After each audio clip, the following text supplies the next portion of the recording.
ભરૂચ ખાતે અનુસૂચિત જાતિ મોરચા તરફથી સ્થાનિક સ્વરાજ્યની ચૂંટણીના અનુસંધાને લઈ ગુજરાત પ્રદેશ ભાજપ અનુસૂચિત જાતિ મોરચાના અધ્યક્ષ કિરીટભાઈ સોલંકીની ઉપસ્થિતિમાં ચૂંટણીલક્ષી બેઠકનું આયોજન કરવામાં આવ્યું હતું. ભરૂચ નગરપાલિકા અનુસૂચિત જાતિ સમાજના 2 ઉમેદવાર સહિત ભરૂચ નગરપાલિકાના ભારતીય જનતા પાર્ટીના તમામ ઉમેદવારોને મત આપી ભવ્ય વિજયી બનાવવા પ્રદેશ અનુસૂચિત જાતિ મોરચાના અધ્યક્ષ દ્વારા સંબોધન કરવામાં આવ્યું હતું. આ બેઠકમાં ભરૂચ જિલ્લા ભાજપ પ્રમુખ પ્રકાશ મોદી, જિલ્લા મહામંત્રી જિગ્નેશભાઈ મિસ્ત્રી, મોરચાના વાલી એડવોકેટ રાજેન્દ્રભાઈ સુતરિયા તેમજ મોરચા પ્રમુખ રાજીવ પરમાર, મહામંત્રી પરિમલભાઈ અને મુકેશભાઈ મકવાણા હાજર રહ્યા હતા. ગુજરાત પ્રદેશની અંદર સ્થાનિક સ્વરાજની ચૂંટણીઓ ચાલી રહી છે. ગણતરીના દિવસોમાં જ હવે મતદાન થવા જઈ રહ્યું છે. ત્યારે ભરૂચ જિલ્લાની અંદર ભારતીય જનતા પાર્ટીના અમારા પ્રદેશના અધ્યક્ષ આદરણીય શ્રી જગદીશભાઈ વિશ્વકર્મા સાહેબે ભરૂચ જિલ્લાના નામાંકિત ઉદ્યોગપતિઓ, સામાજિક શ્રેષ્ઠીઓની એક અગત્યની બેઠકનું એમને લીધી અને વિગતવાર ભારતીય જનતા પાર્ટીની ગુજરાત સરકાર અને કેન્દ્રની અંદર દેશના યશસ્વી પ્રધાનમંત્રી માનનીય નરેન્દ્ર મોદીજીના નેતૃત્વવાળી ભારતીય જનતા પાર્ટી સરકારની વાત કરી છે. જે રીતે સમગ્ર ગુજરાતની અંદર 10,000થી વધારે ઉમેદવારો ચૂંટણી લડી રહ્યા છે, 10,000થી વધારે બેઠકો ઉપર ચૂંટણીના જંગ લડાઈ રહ્યા છે, ત્યારે ભારતીય જનતા પાર્ટીના 10,000થી વધારે કાર્યકર્તાઓ ચૂંટણીના મેદાનમાં છે. સમગ્ર ચૂંટણીની અંદર પ્રથમ રાઉન્ડની અંદર એટલે કે ઉમેદવારી પત્ર ખેંચવાના છેલ્લા દિવસ સુધીમાં ભારતીય જનતા પાર્ટી 700થી વધારે બેઠકો ઉપર બિનહરીફ વિજયી થઈ છે.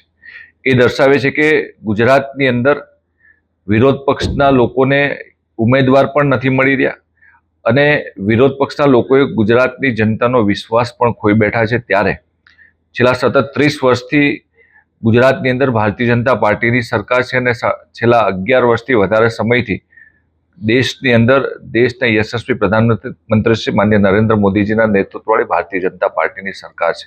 ત્યારે ગુજરાતના લોકોએ જે પ્રેમ આપ્યો છે અત્યાર સુધી, એ આવનારી ચૂંટણીની અંદર પણ એ જ પ્રકારે પ્રેમ પણ આપશે અને મત પણ આપશે. કેમ કે ભારતીય જનતા પાર્ટીની સરકારે ખાસ કરીને ગુજરાતની અંદર સર્વાંગીણ વિકાસ પણ કર્યો છે અને વ્યક્તિગત અલગ અલગ શ્રેણીના લોકોને પણ સરકારની અલગ અલગ યોજનાના માધ્યમથી લાભ મળે, એટલે કે છેવાડાના માનવી સુધી, વંચિતો સુધી, પીડિતો, ગરીબો સુધી સરકારની અલગ અલગ યોજનાઓ બનીને એમને લાભ મળે એ પ્રકારના કામો કર્યા છે. ત્યારે ફરી આવનારી ચૂંટણીની અંદર સ્થાનિક સ્વરાજમાં ભારતીય જનતા પાર્ટીને ભગવો લહેરાશે અને અમારા પ્રદેશ અધ્યક્ષ આદરણીય શ્રી જગદીશભાઈ વિશ્વકર્મા સાહેબ અને માન્ય રાજ્યના મુખ્યમંત્રી શ્રી આદરણીય શ્રી ભૂપેન્દ્રભાઈ પટેલ સાહેબના નેતૃત્વમાં નવો ઇતિહાસ ગુજરાતની અંદર બનવા જઈ રહ્યો છે. વસંતભાઈ, મોટું નિવેદન આણંદ જિલ્લામાંથી સાંસદ નીતિશ પટેલનું સામે આવ્યું છે કે કોંગ્રેસની જિલ્લા પંચાયત કે તાલુકા પંચાયતમાં એક પણ સીટ આવશે તો ₹1 ગ્રાન્ટ નહીં મળે. એ બાબતે તમે શું કહેશો? સાંસદની ગ્રાન્ટ એ સાંસદ નિર્ણય કરતા હોય છે, નક્કી કરતા હોય છે. એમને કદાચ વ્યક્તિગત એ નિવેદન આપ્યો છે, પાર્ટીને એની સાથે કોઈ નિસ્બત નથી. અને આપ સૌએ જોયું છે કે ગુજરાતની અંદર જ્યારથી ભારતીય જનતા પાર્ટીની સરકાર છે કે કેન્દ્રની અંદર ભારતીય જનતા પાર્ટીની સરકાર છે, કદાચ કોઈ મત આપ્યા કે ન આપ્યા, ન ધર્મ, ન જાત, ન વિસ્તાર, ન વાદ, એ પ્રકારે દરેક લોકોને ધ્યાનમાં રાખીને સરકારની યોજના બનતી હોય છે. દરેક વિસ્તારને ધ્યાનમાં રાખીને સરકારના વિકાસના કામ થતા હોય છે. એટલે સરકાર અને ભારતીય જનતા પાર્ટી કોઈ પણ ભેદભાવ કોઈ વ્યક્તિઓ અથવા તો કોઈ જાતીય સમૂહ અથવા કોઈ ધાર્મિક સમૂહમાં રાખતી નથી અને બધાનો વિકાસ થાય એ પ્રકારે કામ કરતી હોય છે. ચૂંટણી તો આવે છે, ચૂંટણી જાય છે, પરંતુ ગુજરાતના લોકો હંમેશ ભારતીય જનતા પાર્ટી સાથે છે. આપ સૌએ જોયું છે કે ડાંગની અંદર પણ એ જ પ્રકારે વિકાસ થયો છે, સાસણની અંદર પણ એ જ પ્રકારે વિકાસ થયો છે. અંબાજી મંદિર હોય તો અંબાજી મંદિરનો કોરિડોરનો પણ એ પ્રકારે વિસ્તાર થયો છે.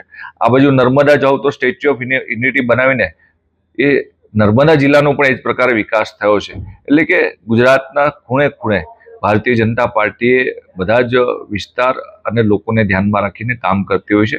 ચૂંટણીની અંદર મત આપે કે ન આપે, પરંતુ પ્રજાના કામ માટે ભારતીય જનતા પાર્ટી હંમેશા તત્પર હોય છે.